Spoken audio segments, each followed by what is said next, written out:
We're live. All right. Thanks everyone for joining us today. Thrilled today to have Bert Wray from Chadwell with us. Funny story. So I first heard Bert on a podcast with, I want to say maybe Chris Caramica or maybe Adrian Danilla over a year ago. And I've always been wanting to connect with you, given your background. So just I'll tease a bit and I'll transition to Bert, but like background in military operations, background in obviously in supply, background in sales. So really good, perspective on how operations can affect the organization. We don't see a lot of that in this world because a lot of people do things kind of like fly by night. But I think that, as we get into the conversation today, I hope you share the same kind of appreciation for your ops background and dedication to rigor, discipline, repetitiveness, all those things. So we just don't see a lot of that. And as we get into hell yes, obviously the understanding the data of what repetitive looks like and feels like helps us drive the outcomes we're all seeking to resolve. If you're listening today, if you're listening the first time, hell yes is all about how do we find customers that are seeking problems that they've already prioritized? How do we begin to kind of communicate with them, reach out to them, and connect with them in a way that they're in a position where they want to commit to change? They've already looked at alternatives. Maybe they're considering alternatives. Maybe they're probably frustrated with the historical way of solving the problem. And that's kind of like a hell yes buyer, right? And so it's easy to say it out loud, and it's kind of better. It's helpful for everybody to understand the stories of everybody that gets there, because like it's not automatic, or it would be easy for everybody. As always, this is brought to you by IRCX. IRS is AI remote maintenance software for property management. We help you with inspections, speed up maintenance, speed up turns. And if anyone's listening live, those are listening live, if you could, engagement throughout the show is a ton of fun and keeps us on our toes. And if you're catching us on the live, there we go. Danila, nice. If you're catching us on the back end of it, any comments you get, Bert and I will grab that. So thank you, Bert, for joining us today. Ton of fun. We connected at Optech and had a chat. We could have gone for a couple hours. And I think it's really interesting given what Chadwell does from a supply perspective, parts perspective. And then as we've talked a number of times, all the different disruption that's happening in the parts procurement, supply, service, maintenance market, and where that's all going. Hope we get there a little bit today. But first of all, as we always kick it off, a little bit about yourself, your background. How did you got in this role at Chadwell, and what's the problem you're solving at Chadwell? Yeah, Guillermo, thanks. Man, it's been an incredible journey, and yeah, it was great at Optech. I got to catch you, after your pitch, and just super impressed with what you're doing, and where you've grown and where you've come from just since first meeting you. So kudos to you. But got in this industry like everybody else accidentally 20 years ago. So after you mentioned the military, my background was, I was pursuing the thing that I'd always wanted to do since I was 12, 13 years old, which was, jump into and serve in the military. And I was an NCO for a mechanized infantry unit deployed to Iraq in 2004. The whole train up and everything was 16, 17 months long.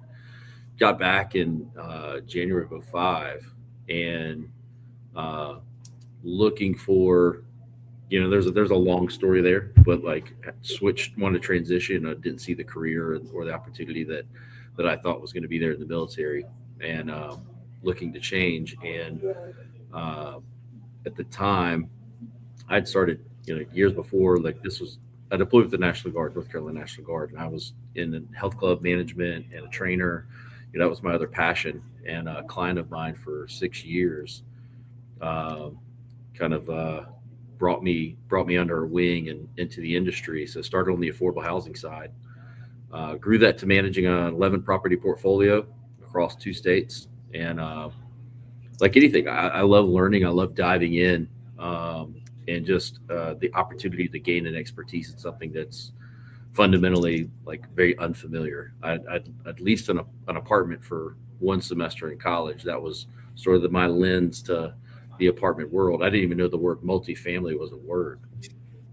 So dove into that and did really well in it, to the point where I had the opportunity to kind of jump over to the supplier side. And I had been a customer of Chadwell Supply, had built some great relationships, and just using that same foundation in life, right? Our relationships are a lot of where we go and how we get there. And joined Chadwell Supply in 2013, and I've stunk it up at all the positions so much that they just keep elevating me to a new role just to try to get me out of the way. And man, it's been great. This industry and the organization of Chadwell Supply has changed the trajectory of my life. Again, just pouring in. It was one thing to learn how one management company that I worked for did things, right? How we managed, our operations and how we looked at maintenance, and then coming to Chadwell Supply and then moving into national accounts, and then getting to see hundreds of different companies are managing their operations and are looking at their maintenance, or they're not managing maintenance, right? So it's getting to glean all these aspects from these different operators, and then diving in on the volunteer side. I'm an industry nerd. My volunteerism is, I probably should mention this live just in case the Chadwells hear how much time I spend volunteering. But I serve on the local association board, my state association board. I chair my state's government affairs committee, which is weird. It's like, well, you're a supplier. Why do you care about government affairs? And it's like, hey, my customers' problems are my problems.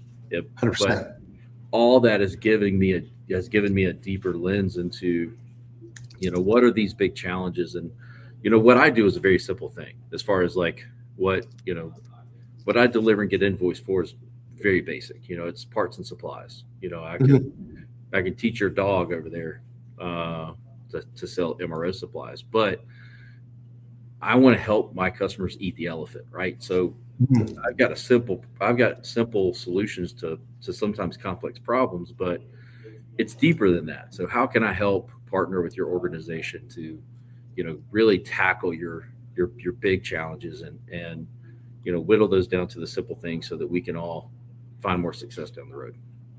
Well, and it had to be interesting. Look at all these different operations and given the background in kind of in deep process with the garden and everything, it's like, and then being, like you said, you're on the tail end of all of this activity is to order the part. Like, it's one of the last things that happens before the part's installed.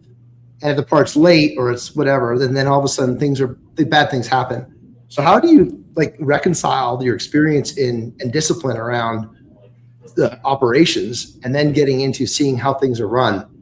Like, how do you even like have that conversation sometimes? Well, again, it's there's a lot of things going on. So there's a lot of moving parts and pieces that you got to kind of wrestle down. And like, how do you figure this piece out? And, one of the things that, and it's one, I set the bar, the secret of success is really setting the bar really low, right? Expect little, so it's easier to achieve, or kind of overcome. And like, ultimately, like what I found in actually getting into property management, and looking at this like daunting task of like, I have no idea what's going on. So like, okay, so lean on what you know. So before I really understood what real property management was, fundamental to what I experienced in the military, as an infantryman, I was a platoon sniper, I was a squad leader. So like, I had a great understanding of security, and also fundamentally, I can't improve what I can't secure. So I brought that same lens into property management that, especially in affordable housing, like if I can't make this a secure environment, I can't begin to make it better. So right. How do I partner with the residents, and how do I enhance their experience and make them feel more comfortable in the environment that they're in, so they take greater ownership of their community, because it's really the resident. Safety in a community is a resident's responsibility, and ultimately it's up to the resident that will dictate how safe a community is. So fundamentally understanding that, instead of the residents coming to me like, hey, you've got to fix this, it's more, no, we've got to fix this. So you take that same approach into what I do with Chadwell Supply, and it's like, hey, I've got this problem. And so many times it's a lack of planning and lack of preparation that creates these emergency situations. So like, right, how can I help you better plan? How can I help you create standards and procedures so that you stay out of these emergency situations? Because if we only live in emergency, we don't actually have room for an actual emergency. So then that kind of layers on to now you've got your staffing problems are enhanced, your operational challenges are enhanced because you're trying to lean on something that you already are operating in this emergency mode, that you don't have the margin in your operations to escalate to a different level. You're 100%. You're on your heels the whole time. Your anxiety level is higher. Your ability to predict and plan is lower. Your cost to operate is higher. Your turnover is higher. It's really, really difficult. So how do you beat? I mean, given the deliverable that you guys are, and for everybody listening, MROs, maintenance, reliability, and operations supplies. So all the things you need to do to keep things running. And like, if you don't have those parts, something, as I said earlier, like if you have the filter, the air conditioning doesn't work. If you don't have the gasket, the plumbing is going to leak. Like all these things that you need, and you need to have those in place to be able to execute and operate. Those are things that Chadwell supplies. And so those little tiny little things are really important in the grand scheme of things in order to keep these buildings and assets up and operating. There's probably more of that than there is capital equipment, right, on the MRO side of things. And when you look at as a tail end of a maintenance experience or an inspection walk or whatever, even a turn, like how do you, and the expectations are that you get, I'm going to call Chadwell or my part supplier, and I need to have the part right away because of my bad planning. I now am pushing an emergency onto you. Like, and if the expectation is that you are going to be able to deliver the supply, or you're going to even organize your architect, your logistics, so that I can get a part in real time that I didn't plan for, and maybe you're out, and then I'm upset. Like, how do you turn that conversation back on them, saying, "Hey, like if we don't know ahead of time, like we're dealing with lead time and spare parts availability. How do you're part of this too?" Right. Well, so the first step is you can't dismiss the emergency. Yeah. So you've got to solve for the emergency first. Yeah. And that's what's being a good partner. And that's where like owning like the extreme ownership of it, right? Like, own this issue. Like if you're missing that item, due to a lack of planning on your part, or just that the idea of planning isn't a part of your, it's just not in your acumen, right? You're just out fixing things. So it's, you hand me the maintenance request, I go complete the maintenance request. So no one's managing the process. The process is managing you. So the first step is you've got to own that, like, hey, I can want to talk about your lack of planning and all these other things, but that's not my role. So my role is to first get you the things you need when you need it. So, and that's where, sometimes you'll go above and beyond for that customer. Like I'll go make the run to go get that for you and bail you out of that situation. Yeah. But you're doing that as a part, like that's my deposit.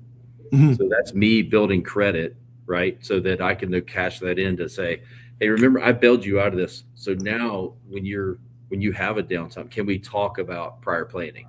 Can we talk about, how are you managing your workflows? Have I established myself enough and have the credibility with you that I'm even, credible enough to talk about the management aspects of you. So it's all those that were like, we got to check the ego.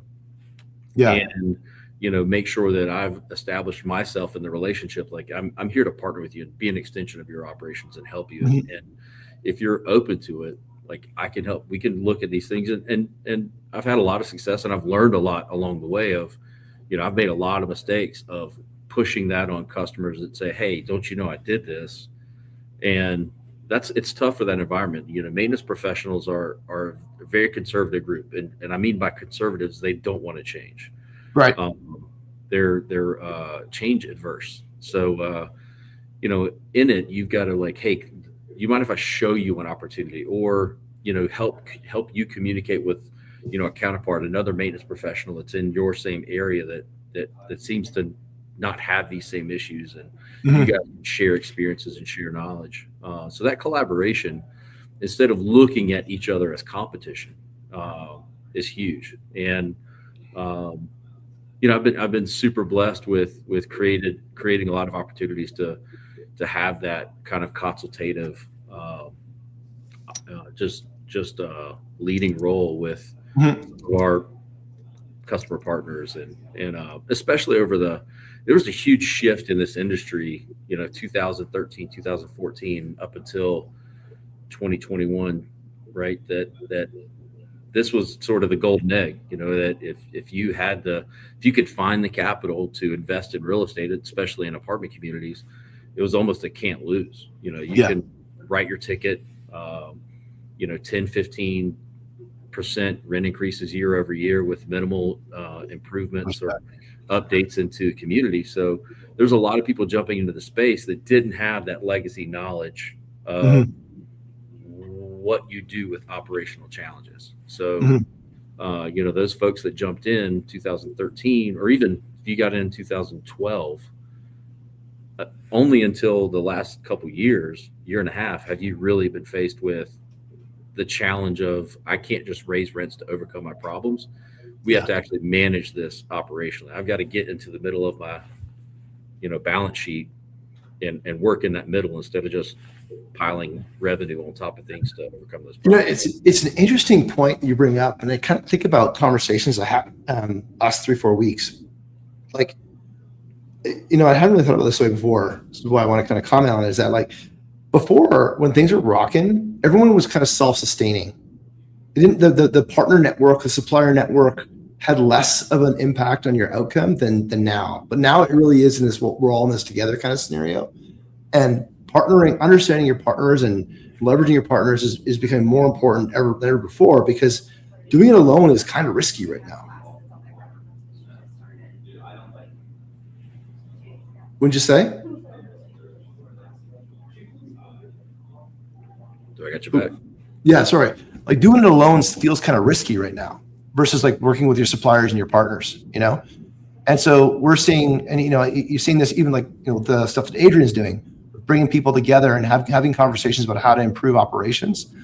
I think there's generally an awareness, and really I'm feeling it more in Q4 than even the whole part of this year, was around that if we don't work with each other to solve these problems, we're not going to survive, the 2026.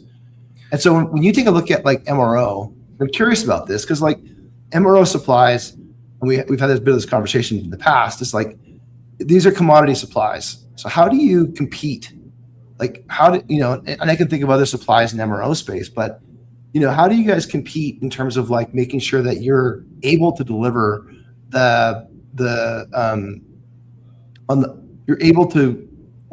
deliver on the solutions your customers are looking for? Yeah. So, I don't want to kind of overstate this, but it's kind of easy. You just have to do what you said you're going to do. So if our model is your order our truck next day, then I've got to deliver what my customer needs tomorrow when they order today. And, I really appreciate it. It's one of the advantages of we've been super successful. Like, I started with this company. We had 6 branch locations. We're mostly a Southeast oriented company. And now we've got 27 distribution centers stretched across the United States. There are more managers in our sales meeting than there were salespeople when, I started with this company in 2013. And in all that growth, we've stayed 100% focused on the multifamily industry. We're our apartment maintenance company. And I think that singular focus has allowed us to dial in our inventory and make sure that, we're looking at the data that our customers bring to us to say, okay, we know what you need when you need it. And, our owners have invested in that inventory to make sure. That's the hardest thing, right? I have no idea what my customers are going to need tomorrow. Right. I'm at a student housing conference right now. And the big challenge is the turn is the hardest thing in the world. And I was on a panel and I said, like, I'm the one person that gets to sit up here and say it's the easiest part of what I do in delivering to partners, because you're telling me months in advance what you're going to need.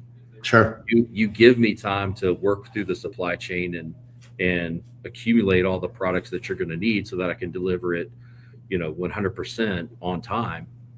But for MRO, it takes millions of dollars of inventory to have the full offering so that I can I can hopefully hit the target that you give me to when you tell me what you need at 5 o'clock this afternoon, right? So it's just that. It's just doing what you say you're going to do. And, unfortunately, like a lot of our customer partners out there, based on the experiences that they've had over the past, just have a low bar. So it's Yeah. it makes it easy for me to be successful. Do you find that like the whole our truck next day, your order, our truck next day, and then inventory management pieces, like, is it more of a logistics company than a service and innovation company? Like, when you think about like the whole idea of just, I'm going to put an order in and you're going to get to my door next day for specific parts and specific materials, like, that's not easy to deliver on. Right. Like, that takes a lot of work to be good at that. I'm on the sales side, so I'd like to say we're a sales company. We're a sales driven company. Yeah. But you're absolutely right. It's 100% logistics, and the amount of personnel that it takes to, put the systems in place that we can receive the order, and the numerous integrations we have with different P2P technologies, so then to receive the order, that it goes to the right warehouse to get in the hands of an order picker that's pulling it, putting it together, packing it for a truck, all to the delivery driver. There may not be a person that's more important in this company than our drivers, because that, like the maintenance professional who is the face of the franchise for the owner operator, that's our driver, who the way that they calling ahead, meeting, making sure that it's put in the shop, and not, you don't get FedExed, tossed out the window and against the door, and sorry FedEx, but so it's, you're right. I mean, the sale, it's a piece. The sales aspect is a piece, but the innovation and the technology for it's pretty fluid. And that's the one thing I've seen with this company over the years is you have to change your attention at times to meet the need, like fix the failures before they happen, right? To be aware, you have an awareness of your business enough that you can see the trend and like, oh, I've got to catch this before it fails and put some attention to this. So it's a pretty fluid thing to where, are we putting an operational focus on right now and fixing some of the delivery issues or transmission issues, or, is there a sales strategy aspect that needs to be honed in on and delivered? So it's all of it. But I mean, I think it's interesting to kind of think about, if you kind of sit back and one, it can be a little bit full of wonder to imagine I'm going to order a part that's fairly, it's non-retail. And then all of a sudden it shows up at the building the next day and I didn't plan very well for it. And so like, that's going to happen, and it's going to happen at the right price, the right part. Like, the logistics piece of everything has to be like, and to your point, do what you said you're going to do, but like doing what you're going to do is the hard part, right? Because like, we all can make promises all day long, but you guys have built a business and you guys have grown, like you guys hit $1 billion this year, remember correctly? Maybe. Or upwards, like nearing that number, like heading, like that's a gigantic company and a lot of moving parts. And so like, in terms of like being able to get to where you got to get to and deliver on the promise, there's a lot of investment within Chadwell to do that. Otherwise you wouldn't be able to deliver on the promise, and then you'd fall down where you couldn't on the commitment that you're making to the customer. Yeah. It's like aim small, miss small, right? We learned that from Mel Gibson in The Patriot, right? So it's you have to, and again, I'm going to give all the credit to our owners. Remarkable individuals, remarkable as a family. I mean, they started Chadwell Supply back in the 70s with a vision. It was like they were residential builders, and they saw this opportunity as the building kind of residential building took a slump in the 70s, and they're like, what else can we do? And they had these contacts, and they're like, hey, I need this part, a shower rod, and like, we could get a shower rod. So they started making shower rods, so it's like they started solving small problems, and then just in how if you deliver for people, then they will, if you do what you say, they're going to keep coming back to you. And then it was I remember when I first met Chadwell Supply, when they came into the Charlotte market when I was a regional property manager. um, and it was literally a 3-ring binder catalog, I think. Yeah. And it's just what they did was they came to me with like understanding my problems without asking. I mean, and that's the thing is there's a lot of consistency over what the problems that we have day in day out operationally. So, you know, again, being a commodity can sometimes sound like a negative, but your product is a known thing, right? You know people need your Yeah. product. So then it allows you to focus in on the personnel aspect. Okay, how can I build relationships? How can I get that thing and differentiate my business from a relational standpoint, and Mhm. and make to where I know you need the thing, but how do I change it to where you want to do business with me to get that thing? And Yeah. that's, I mean, whether it was Dale Carnegie or whoever, I mean, you can trip over books that solve that problem. So too many times if you start a company, you've got to worry about your product. Am I going to build something that's a solution that solves someone's problem? Mhm. Fortunately for us, is we built our business around things that we knew were problem solvers. Yeah. So how do we create the personal aspects so that we could build those relationships to put our product in their communities? Well, I mean, it's important. It's important to understand what's the most important thing to your customer, right? Because, like, in a price, price makers versus price takers, your price takers by definition, but you're able to win work because you can deliver on that commitment, which is backed by all of your internal infrastructure. So you're not competing on a brand new, thingamajig. It's the thingamajig that they know they need, right? Yep. And then getting to them when they need it. That's the hardest thing, because otherwise they're not going to stock that kind of inventory. They're not going to track it. And so being able to do those things, help them do their job, which is, get the turn done, get the head in bed, get the AC unit fixed, get Yep. that resident, make that resident happy. And so every conversation we've had this year in this business has been about this wonder around, oh my gosh, if we just did our job right and say what we're going to do, deliver a great resident experience, we're going to be able to keep residents inside our units and not have rents go down. But that's Right. been something that hasn't been a priority for like 6-7 years. And Well, consequently, yeah, and again, like you can. I don't even know if I want to use. I'm an analogy guy, so and I have weird ones that pop up in my head. But it's like when your dog pees on the floor, if you don't correct the behavior, you're either correcting the behavior or you know you're rewarding the behavior. So if it's not a problem, if I continue to pay a vendor that doesn't provide for me what they said they're going to provide for me, then there's what incentive does that vendor have to correct their activities, right? Yeah. You've the carrot's wrong. So Yeah. And now the turn now for us is okay. We have the product, we have the relationships. Now we turn to like, okay, what's the new currency that we can really go at? And it's data. So it's like, now how do we start using the data appropriately so that Yeah. we can further enhance and improve our business? And that's really the change that's come in the last. In so many ways, COVID was so good for us, and that's a hot take. I get it, Mhm. but for the owner operator, everybody was a competitor until COVID. All of a sudden, COVID happened, and it created this space where, like, okay, we don't know what tomorrow is, so I need to talk to people so that we can affirm things that we know. We can talk about the things we don't know. Now we can work together to overcome these challenges. And COVID brought that to the owner operator. It was, Yeah. I was fortunate enough to be on calls it started as daily, like every day we had to talk like what's different, you know, what, what distillery are you getting your hand sanitizer from? Right. Yeah. uh, all the things, but we've continued that. So we've created this collaborative environment where even though they're competing for the same residents to a degree in a market, they're comfortable enough to collaborate on operational issues so that they can come together and solve the problem faster. Mhm.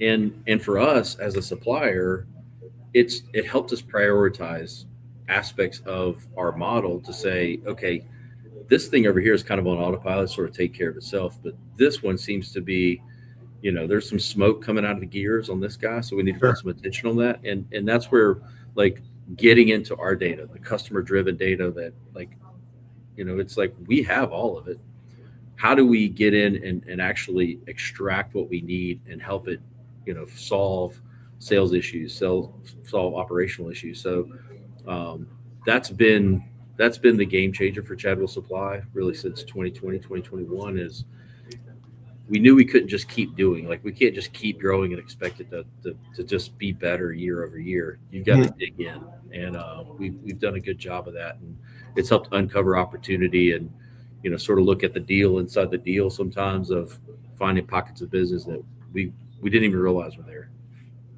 So in this world of data, like there's kind of like you can guess at who the competitors might be, but like conventionally in your market, how are you seeing data emerge as a competitive lever, or as something that you've got to compete, like either a leverage for you, or that you're seeing that you've got to compete against data? Like how are you seeing that show up?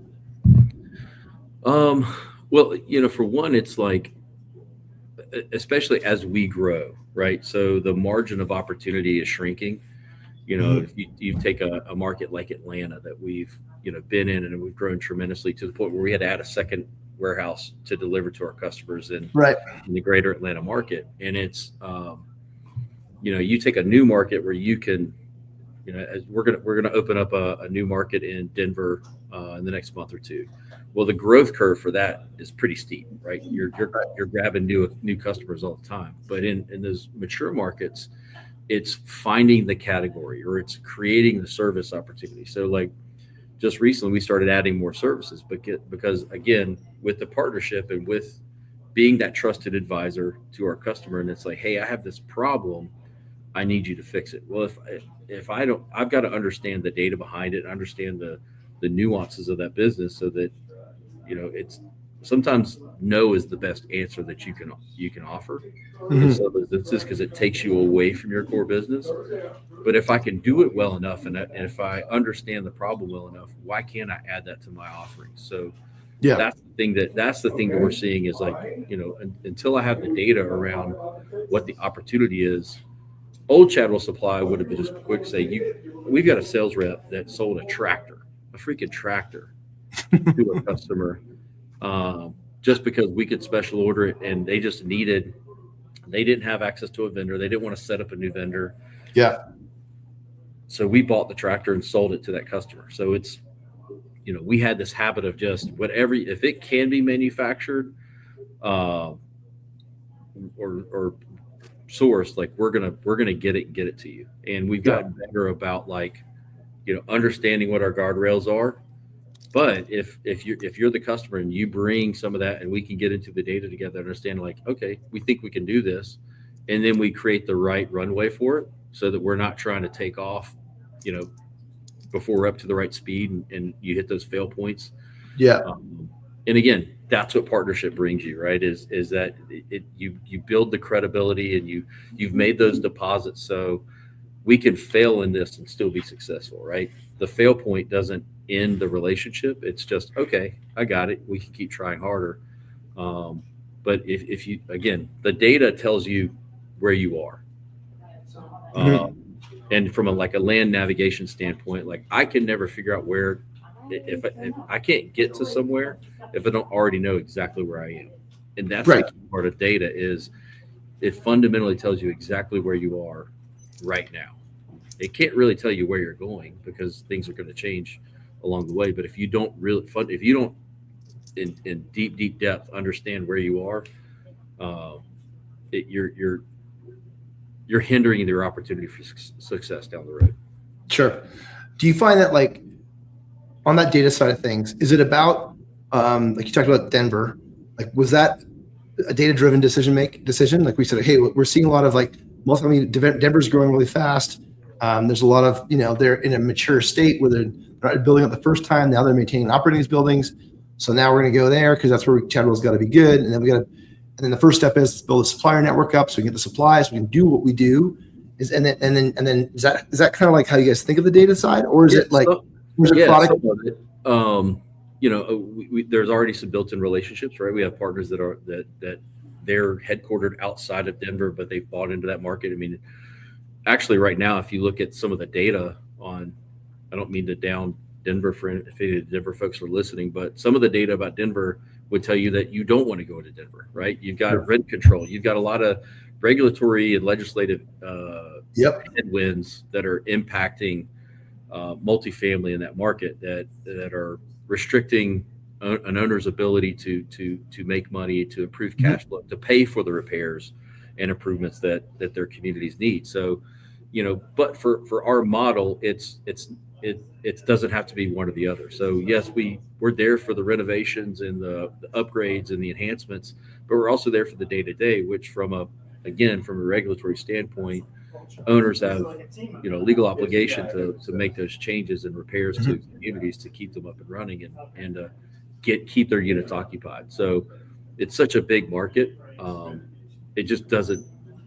We actually should have gone in there a couple of years ago, quite honestly, but the timing just wasn't quite right then. And now it's to a point where we have our partners saying, I want you here. And when you have that sort of built-in endorsement that that you're going to get these partnerships and the business is going to you're going to take off kind of right away. So and that's kind of how we've lately. I mean, initially when we first went in, it was just like we didn't open like our 5th branch. We opened our first branch for the 5th time. So we had to kind of get the operational rhythms down and get our SOPs in place, and sometimes our successes sort of outpaced our capabilities. And again, we've been super fortunate that like everywhere we've gone, it's just our customers are ready and willing to jump on board with the Chadwell train. It is interesting to kind of reflect on. You guys need to have airtight SOPs and logistics processes, et cetera, in order to respond to an industry that kind of doesn't have that. Like you're the end of the whip, and you got to have that all super tight. Otherwise, you guys can't deliver on what you want to promise. Well, the standards have to exist somewhere. Yeah. So if you don't have them as my customer, so if you're just out in the wind, right, then if you're working in that emergency all the time, that you're just taking the next maintenance request that comes off the printer, old school, I guess, or comes into your app, and there's not an aspect of prioritization of like, and the way that I used to always coach my teams is like today's work order is tomorrow's work. Unless it's an emergency or it's deemed an emergency, you don't have to drop everything to go do the new thing. Even though everyone wants to thumb through I'm not staking the toilet, I'll go replace the blind. Like that's, if I get to have a choice, right? So, so if you're not, again, management's happening, you're either managing your workflow or your workflow is managing you. So, that's why, again, the investment we have to have in all the parts and pieces and the standards to the speed at which we deliver overcomes the lack of standards that our customers may have. Or a lot of times it's not a lack of standards. There's so much turnover. You've got someone new in your organization that's living off of their old operational SOPs, and that's a different company, different plan. But at the end of the day, the resident has to be taken care of. Yeah. I totally have empathy for that end of that organization. Like if you had a restaurant with 100 menu items and your cooks are turning over, your whole staff is turning over 50, 0.5% a year, you got no hope of actually being able to maintain that menu. You just hope just bring the chicken fingers crowd. 100%. Please make it simple for everybody, right? And so there's just no hope of making it happen. And so I think there's a bit of like the industry needs to kind of save itself a little bit. And in order, and I'm not saying it's got to go to a military grade SOP, but we've got to like close the riverbanks a little bit so that we're not like violently whipping all over the place and then and reacting all the time. Like there's a genuine acknowledgement that this is not healthy for the business and for the people. Yeah. If of anything, I would say we just need to be more decisive. There's a lot of decision insecurity that lives like and not just this industry, right? It's everywhere. And and some of it's because things are happening so fast. People are more afraid to make the mistake than they are about like driving the solution. But just something I've just always lived by is like winning and losing. Like when you win, that's all you get is a victory. When you lose, you get an education. So instead of being afraid and you see this with technology, One of the things I learned in the brief time that I was away from Chadwell Supply and started, help to start up prop tech, it was you want to make it perfect. So you're working with your design, your development, and you're just trying to get the best user experience that you can absolutely get. You want to make it perfect. And one of the things that every founder and startup leader has to learn is if you wait for it to be perfect, you'll never get there, right? Yeah. Yeah. And same thing with this business and the owner operators is like, get out, make decisions, and then manage your decisions. So don't be afraid to like challenge the standards that's there or create the standard. But the other thing is like, don't go too far the other direction. Like if I hear the word centralization one more time overused, like it's you can do like centralization makes sense where it makes sense. But there's a lot of things in this business that you can't standardize, that you can't centralize because it's still people. You're still talking about homes and families and maintenance technicians and leasing agents and managers, and the more you get away from the human aspect, the farther you're going to get out of the business, right? And so like standardization makes a lot of sense in a lot of ways, but it doesn't make a lot of sense in life. There's so much different architecture and years of construction and what your customer likes or doesn't like, and manufacturing trends change to where, like, if you want to standardize lighting, that lighting is not going to exist in 2 years. So, again, there's an element of like the asset has to reflect the operating model. Absolutely. And right now we don't really operate that way. Like it's the M&A doesn't consider that to the degree. Like, whereas like, you might buy in a certain, in a dense area that you've got assets because you can run it better, but you're not thinking of it that way. You're thinking of it, I need to buy this because I want to be able to flip it or hold it and I'm going to get the revenue out of it, but not the operation piece wasn't totally expensive or variable that you didn't really think about it. I think that's happening a bit now. Like you look at like the REITs and like maybe even UDR, like they're really thinking about, as an example, UDR, like they really think about how they're going to operate the building when they go buy it, but they're owning it for a long haul, right?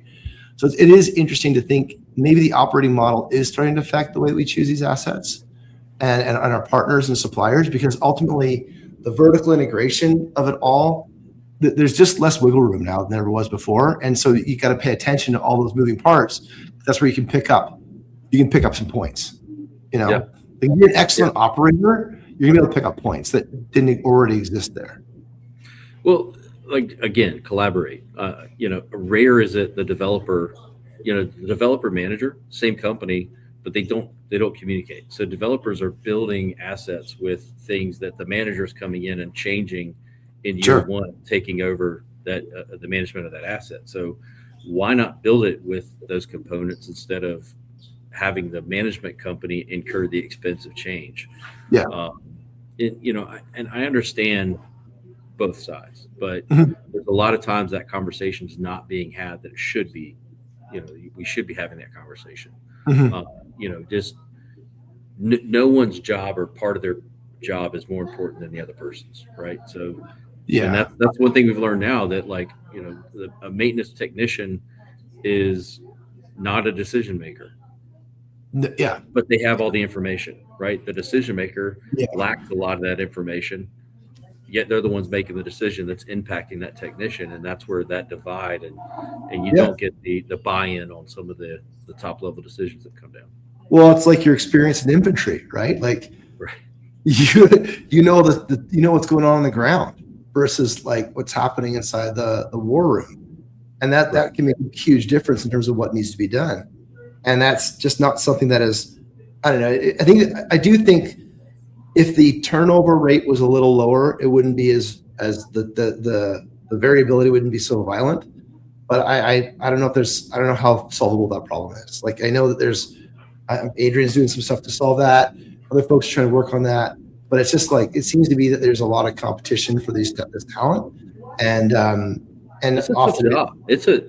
Maintenance in the apartment community is a tough job, but maintenance as a skill is there's a high demand for it. So like whether you can go do maintenance in a manufacturing facility or a hospital, or tell you what, if I don't have to be on call 24 hours a day or split call with one other guy, and I actually get to go have dinner with my family or go on vacation and I'm not worried about getting yanked away, that's a lot. Yeah. So, there's a lot of things that can come in, and, some of it's going to take, some overhauling of expectations, which I don't see a resident's expectation changing, right? That's why they're a renter in the first place, right? They're choosing that community because they want to just come in and enjoy their home and not worry about everything else.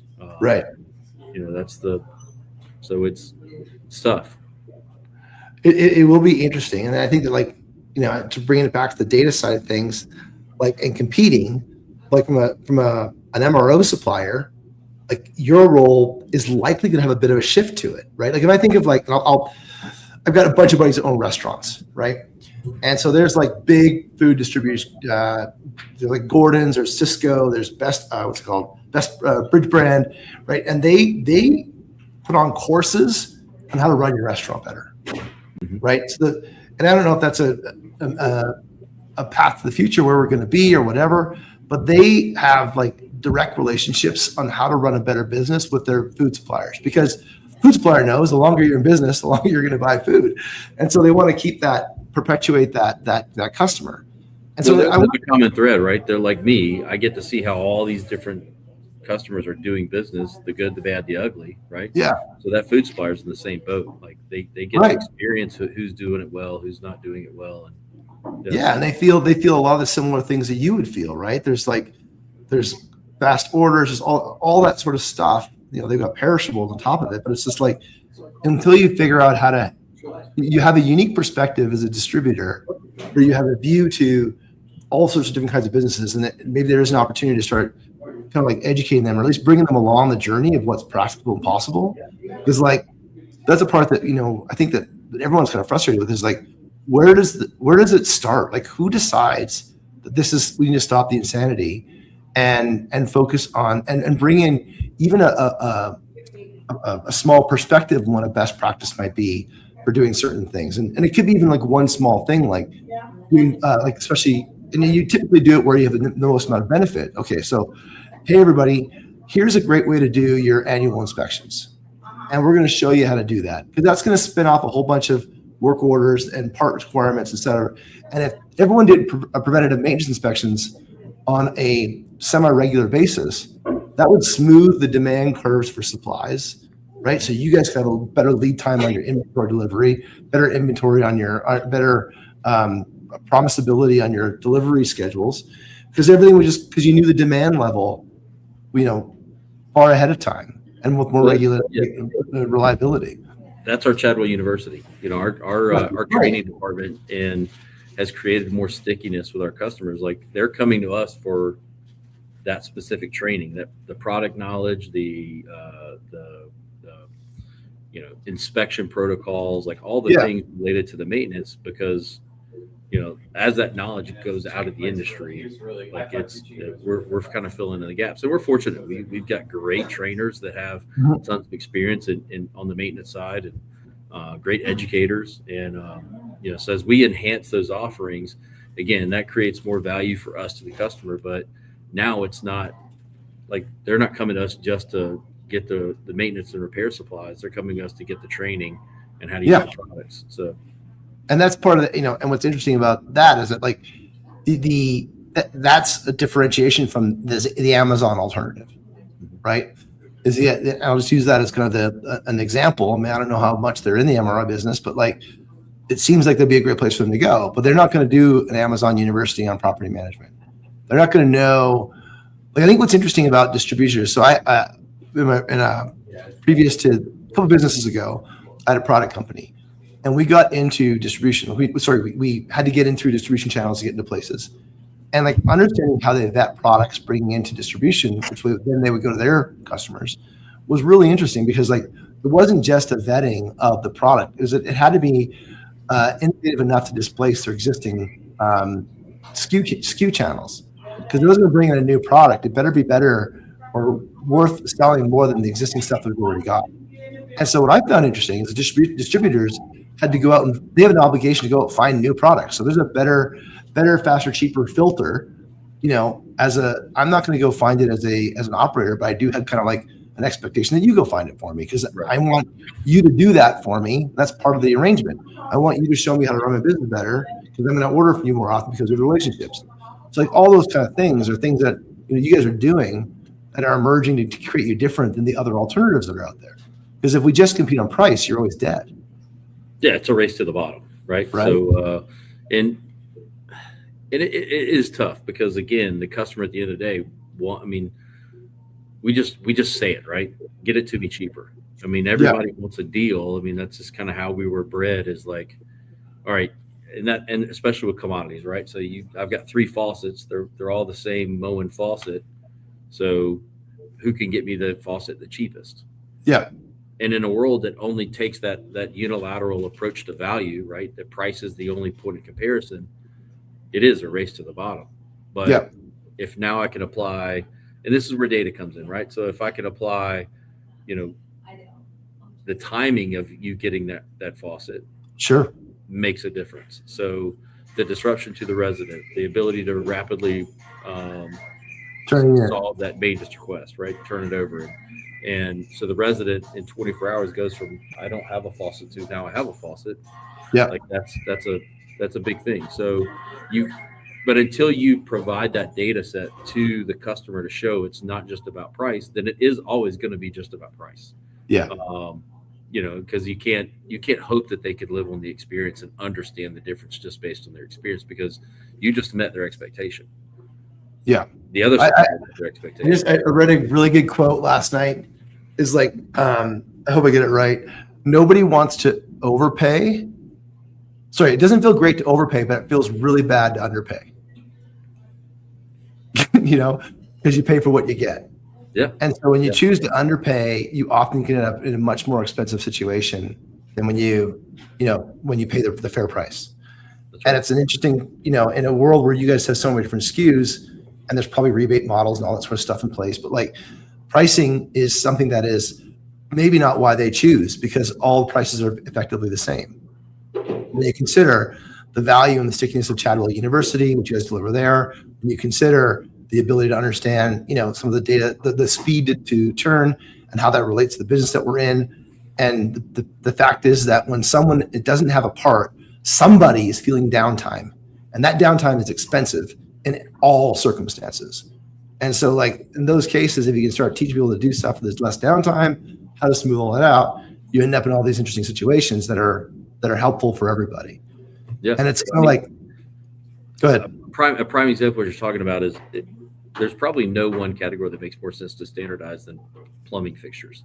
So like if you want to standardize a plumbing fixture across your community, the minute someone introduces a value fixture, so I just went to a big box store and bought something on sale and stuck it in.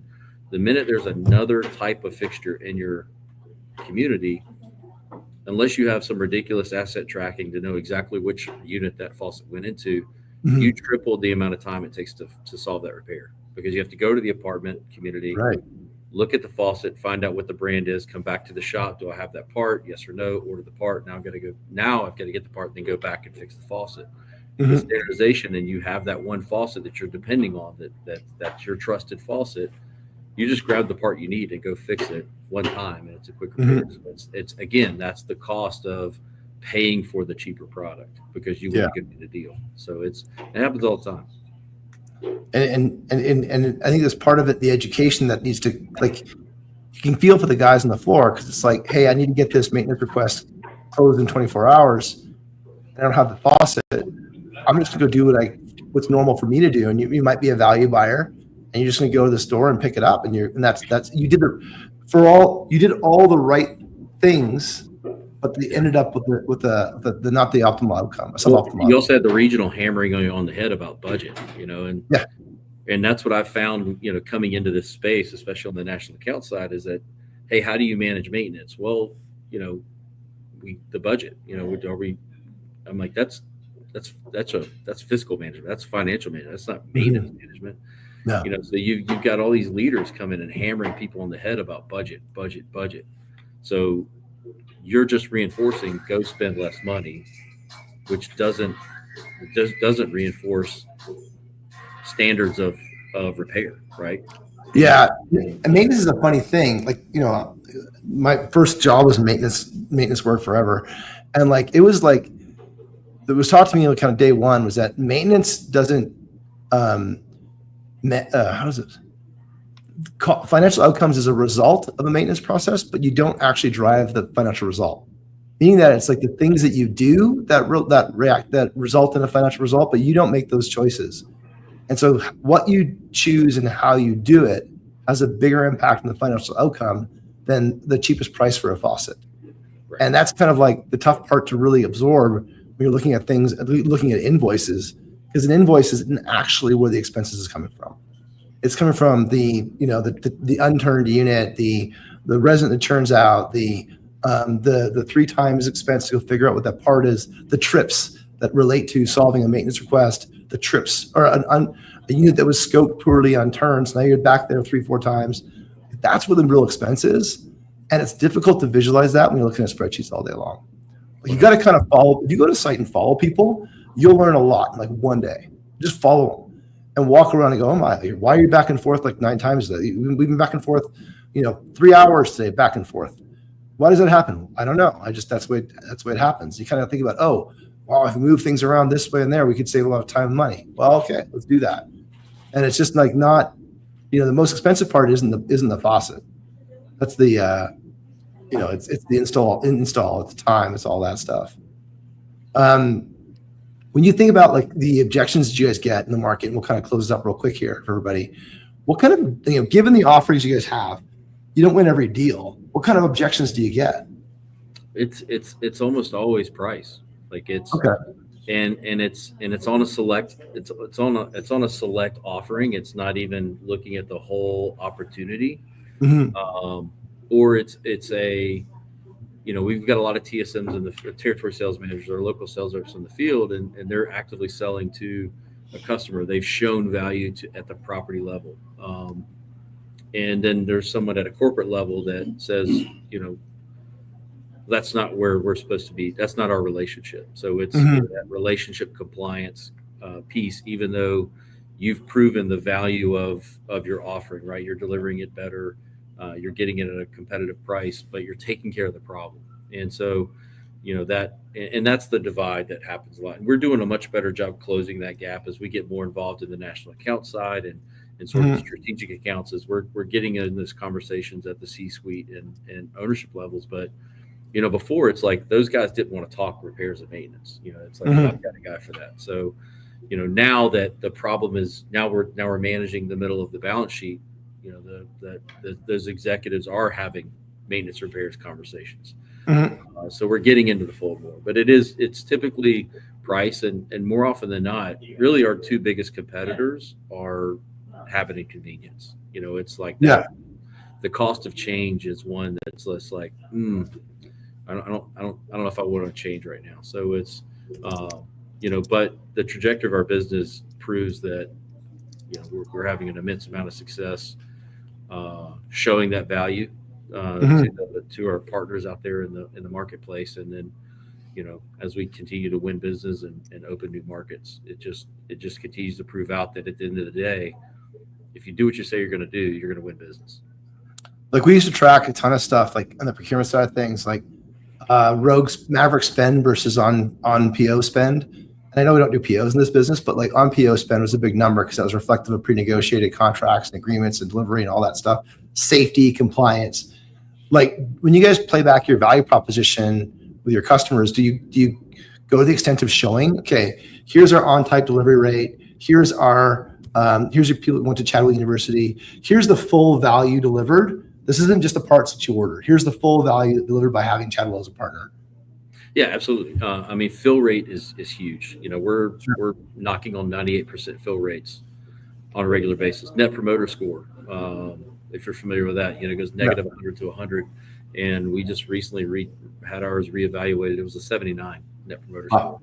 Those are the things that kind of speak for themselves. And then, it's also changing the pitch, right? Changing the conversation so that everyone we've had the same savings conversations for so long, and I got to a point where I'm not doing that anymore because if I offer you a point of sale discount, let's say it's 10%, you know what beats a 10%? 10.1. So it's Mhm. again, we just get in this arms race of like, give me a better discount, and your discount doesn't matter.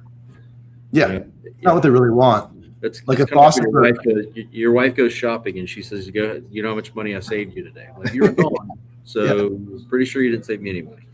But yeah, it's like, how can I expand your operating budget? So have a different conversation if you want a different outcome. Like, don't chase the insanity of doing the same thing and just tripping on each other. So actually deliver something that's different. And that's one thing that I've been coaching my teams to talk about. I'm not really going to save you money. Like, there's never been an asset that budgeted lower for maintenance year over year. It's there's always a fundamental increase, yeah. right? So I'm never really going to save you money, but I can expand your budget. You take your given budget, I can expand the amount of supplies you can buy for that given budget. So if Mhm. I can expand your maintenance and repairs by 5%, is that something that is important to you? Today's Mhm. day and age, it's absolutely important. So it's have the right conversation if you want to change the outcome. It's like it's being more like effective with your budget, right? 100%. Versus Yes. versus all the waste. It's probably a bit of a that must be a separate like a unique conversation to have because they don't necessarily think about it in that terms. I want this lower price, but that isn't actually what you're trying to. Is that really what you're trying to solve for? Is price, Well, right? that's what they want, but it's not. That's not the problem. Like, I've never had a customer that came to me and said, "I have a price problem." Yeah, Right? not the I've problem. never engaged with a customer that said, like, I just have all the wrong prices. It's always a Right. service related issue. And so my answer, and then I have a service problem. Here's 100 things I need you to price out. I'm like, I can't solve your problem. Yeah, You're asking me to solve a service issue with a price. yeah, And so, it's getting in, and then a lot of our partners, they have a certain things that they evaluate pricing on, right? Which makes a ton of sense. Your CapEx goods, tracking that pricing when they're not paying that much attention to the long tail of goods that come after that. And I can't tell you how many times I've found you know tens of thousands of dollars of warranty items that, hey, are you aware that these should be warranted? You shouldn't be paying for these parts. Mhm. And then you're working with your partnerships with the manufacturers to then get credit for it. So then they get, so that's being a good partner. Is Yeah, I want to get in and manage this history list for you because you don't have time to get into that. But that's what I'm going to do for you. yeah. It would be interesting to kind of like take a look at those, like the kind of the value exchange of like on spend versus maverick spend, and what the overall consequences of that choice is from a percentage basis. Because it's like it'd be curious for these businesses to double click on that and have a sense as to understand the why the maverick spend occurred, because it does. Maverick spend is often urgently driven, but has a significant impact on the ability to actually manage the overall asset. So you might save a minute, but you lost a month, and that's kind of the thing that like it's just not obvious in the minute. It's a stronger symptom of other things, right? So you Yeah, don't have compliance there. You're gonna have a lack of compliance elsewhere. So yeah, I think it's more of a symptom that you need to look into and, like, hey, how do I get this person on board with our program and our team and doing things in the way that we've designed this company to operate. So, mhm, it's rogue spend can be a challenge, but more so than that, it's like, what else are we going rogue in? Why yeah. are we not having compliance into the things that we deem Oh important? yeah, like we had one like you got rogue spend, you might not know how much you're being defrauded, right? Like we'd find things that are bought on the at the big box store, and then they're returned for gift cards or it's all sorts of stuff like that, right? And so like there's just something to be said about the being on process for that sort of stuff. And Right. ultimately you need a partner with helping the predictability. Like big box store is not going to tell you how much you spent. You don't know what you bought. Like they're not going to roll it up on a month by month or a quarter by quarter, year by year basis. You're just going to get a number, and it's going to be in 1,000 different invoices. So that doesn't help anybody anywhere. No, I would say they probably tightened up a lot of that. I mean, that was definitely true some time ago. Mhm. They have helped in the reporting, and they've helped to, like, dial in, especially with acquisition of Home Depot buying HD Supply and Lowe's Yeah, Pro, and Lowe's and the acquisitions they've made. So they're understanding that challenge because they still want to secure that business, especially in the big box store. But to your point, there's still loss, right? There's still other things happening that you're not being able to track. There's liabilities associated with it. So, but at the end of the day, it's like, who's bigger? Like, am I bigger than my organization, or is my organization bigger than me? Right. Like, who's running the show? And we need to get back to the point where the owners that have made the investments in these communities are dictating and driving this business the way they want it to go, and it's not bigger than, and we're not bigger than it. It's the team thing. Chadwell Supply is successful not because of Bert Wray. Bert Wray is successful because of Chadwell Supply. Yeah, I get that. Yeah, that's awesome. Well, that kind of gets us to the last question, always, just like, or second last question is like, what piece of advice would you give yourself? You got some good ones here. If you want a different conversation, different outcome, who's bigger, my organization or me? If I can't improve what I can't secure, what other kind of nuggets do you kind of give yourself? You have advice for yourself, advice for someone joining in, advice for asking for help? What do you tell people? Yeah, one piece that I give, especially like young folks getting into the industry, getting into any industry. I was always this driven, like goal oriented, and as a like teenager and young adult, I had all this affirmation around me, like, wow, that's so awesome. Like, what you want to do, and like you've got these specific goals, but don't stare at life through a straw. Like, you can get so singularly focused on an objective or a goal, and you'll miss opportunities that happen all around you. So, keep your head on a swivel, and it's always important to have a guiding light, right? This is where I want to go, but you've got to stay aware enough of opportunities that come alongside that, because your trajectory and your path can change in ways that only God can know. And if you're shut off to it, you're just gonna be stuck going somewhere. Yeah, right, exactly. I love that. Your first hypothesis statement might not be the final hypothesis statement, and be mindful of the things that are going on around you. Otherwise, you'll prove the first one. The first one, you'll prove right. Right, like it or not. Who should we talk to next on the show? Man, have you talked to Sean Landsberg? Have you had him on the show? Oh yeah, we had Sean on. Sean's a beauty. Yeah, I love what they're doing at AppWork. Of course, kind of a homer there, just in helping get that off the ground. But I'm super proud of the success that they've had, really just in this year. The way they've had an incredible growth curve this year. We just announced a partnership with them yesterday. Just doing some work with them in terms of like helping each other out and grow the message around maintenance. Right? How can we solve the demand and supply side? Yeah. Man, he was my one. You give me, I've had a lot of exposure, so my brain doesn't work too well certain times. Oh, that's all good. No, Sean's a good one. I actually was just doing some clips about it yesterday. So he's a beauty. Good recommendation. Certainly we'll have him on down the road again. Him and I are both passionate about the site teams and how can we make their lives better. Yeah. Cool. All right. Well, thanks everyone for listening today. Again, appreciate you guys listening on the live. And any comments you have, tag us in there. We'll get notification. You can jump in on that. Listen on the podcast on Apple or Spotify. Add any comments, download. That always makes it easier for people to find us. As always, this is brought to you by IRCX, AI remote maintenance and inspection software for property management. Help you speed up turns, speed up inspections, and speed up maintenance. Bert, it's been awesome having you on today, man. I've got a lot of bolded notes here. They're going to make for a good follow-up. But thank you for making the time, especially the conference today. And thanks everyone for listening. It's been wonderful. We've got a sprint of shows to close out the year. So hopefully we'll catch you in one of them. And otherwise, thanks very much and have a great close out for the year to everybody else. Thanks everyone. Take care. Thank you.